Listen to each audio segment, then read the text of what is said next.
ellos van a recibir la ordenación diaconal en catedral el día 21 de noviembre, vamos a dar un fuerte aplauso.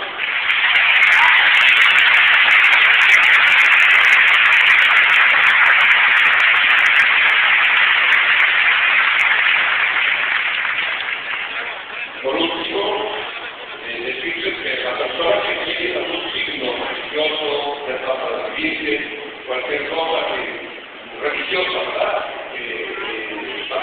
No acuda a esta cosa porque sería ahora, finalizar la Eucaristía, yo voy a impartir la bendición sobre todos los signos religiosos para que ya se quede.